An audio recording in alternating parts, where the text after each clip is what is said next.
Everyone, আমার আরও একটি ব্লগে তোমাদের সবাইকে ওয়েলকাম। তো আজকে আমি তোমাদের এমন একটা জায়গায় নিয়ে যাব, মানে তার আগে তোমরা সবাই আমার পেজটিকে লাইক করে দাও, ফলো করে দাও, সাবস্ক্রাইব করে দাও ইউটিউব চ্যানেলে। তো আমরা চলে যাচ্ছি আজকে একটা ইকোস্ফিয়ারে।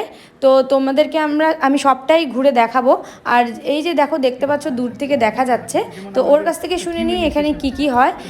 এখানের উদ্যোগ নেওয়ার পেছনে ওরই হাত আর কি। ও খুব সুন্দর করে বাচ্চাদেরকে এখানে নিয়ে আসার ব্যবস্থা করেছে। তো শুনে নাও যে এখানে আগে কি ছিল।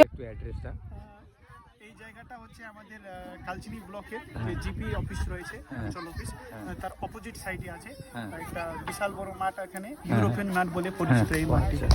আচ্ছা, আমি এখানে অনেক দিন থেকে দেখছি যে এখানে বই রাখা আছে আর হলো অনেক স্টুডেন্ট দেখতে পাই। অ্যাকচুয়ালি ব্যাপারটা কি, উদ্যোগটা কি আমাকে একটু বললে ভালো হয়। এখানে বই রাখা আছে, এর পিছনে একটা ইতিহাস রয়েছে।